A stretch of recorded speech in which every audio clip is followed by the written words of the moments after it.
చెప్పాం, సూపర్ 6 కూడా చెప్పాం. ఎవరు ఎన్ని మాట్లాడినాం, ఎన్ని ఇబ్బందులున్నా ఇవన్నీ నిలబెట్టుకునే బాధ్యత మనదని మరొక్కసారి మీ అందరికీ విజ్ఞప్తి చేస్తున్నా. సమస్యలు ఉన్నాయి. 10 లక్షల కోట్ల రూపాయలు వారసత్వ అప్పు, 1,20,000 కోట్ల రూపాయలు బకాయిలు, ఏదైతే బిల్స్ మాత్రం బకాయిలు. అందులో తెలుగుదేశం పార్టీ అంటే కచ్చగట్టి నీరు చెట్టు కానీ నరేగా కానీ మీరు చిన్న చిన్న పనులు చేసుంటే అవన్నీ కూడా వారుగా పెట్టారు. నేను ఒకటే చెప్తున్నా, అవసరమైతే కేంద్రానికి కూడా చెప్పాం, కావాలని దగ్గర అకౌంట్లు క్లోజ్ చేసే పరిస్థితి వచ్చారు. అన్ని కూడా ఓపెన్ చేయించాం, కేంద్రంతో మాట్లాడుతున్నాం. మన దగ్గరుండే అన్ని అకౌంట్స్ క్లియర్ చేసే బాధ్యత ఈ ప్రభుత్వం తీసుకుంటాం.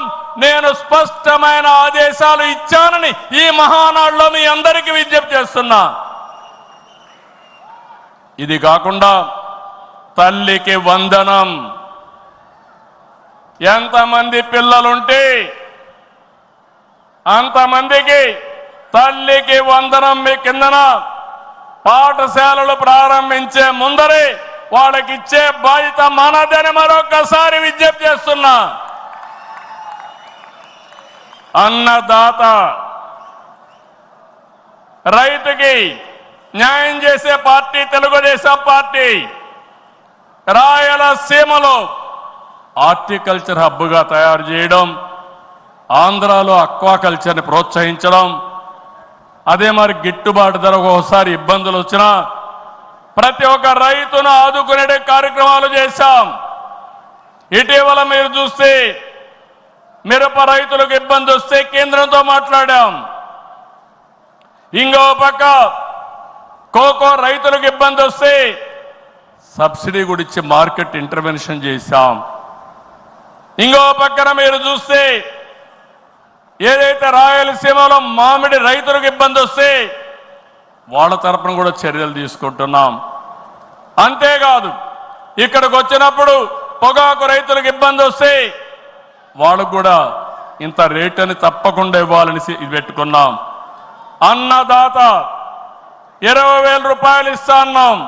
కేంద్రం ఇచ్చిన 6,000 రూపాయలు కలుపుకొని 20,000 రూపాయలు 3 విడతలుగా రైతుల అకౌంట్లో వేసే బాధ్యత మొదటిది ఈ సంవత్సరమే. కేంద్రం ఎప్పుడు వేస్తే ఎప్పుడు వేస్తామని చెప్పి కూడా నేను మీకు తెలియజేస్తున్నా. ఆగస్టు 15న మా ఆడబిడ్డలకు శుభవార్త, ఉచిత ప్రయాణ సౌకర్యం కూడా ఏర్పాటు చేస్తున్నామని ఈ సందర్భంగా అనౌన్స్ చేస్తున్నాను. ఇవన్నీ చేస్తూ ఈరోజు మీరు గుర్తుపెట్టుకోవాల్సింది, ఈ మీటింగ్లో చెప్తున్నా, ఎన్నికల ముందు చెప్పాం, సంపద సృష్టించాలి, ఆదాయాన్ని పెంచాలి, ఆ ఆదాయాన్ని తిరిగి సంక్షేమానికి ఖర్చు పెట్టాలి, మళ్ళా అభివృద్ధికి ఖర్చు పెట్టాలి. ఇది ఒక సైకిల్ కింద ప్రజల్ని శాశ్వతంగా ఎంపవర్మెంట్ చేసే కార్యక్రమానికి శ్రీకారం చుట్టాం. ప్రతి ఒక్క వ్యక్తికి రాష్ట్రంలో ఒక భద్రత ఇవ్వడం మన బాధ్యత. ఇంకో పక్క ప్రతి ఒక్క కుటుంబాన్ని ఎంపవర్ చేయడం కూడా మన కర్తవ్యం అని చెప్పి కూడా నేను మీకు తెలియజేస్తున్నా. దీనికి టెక్నాలజీ ఉపయోగిస్తాం. నేను ఇప్పటికే మీరు చూస్తూ ఉంటారు, కడాన మన కార్యకర్తల్ని ఎంపిక చేయాలన్నా, మన నాయకుల్ని పదవులకు, పార్టీ పదవుల్లో, ప్రభుత్వ పదవుల్లో ఎంపిక చేయాలంటే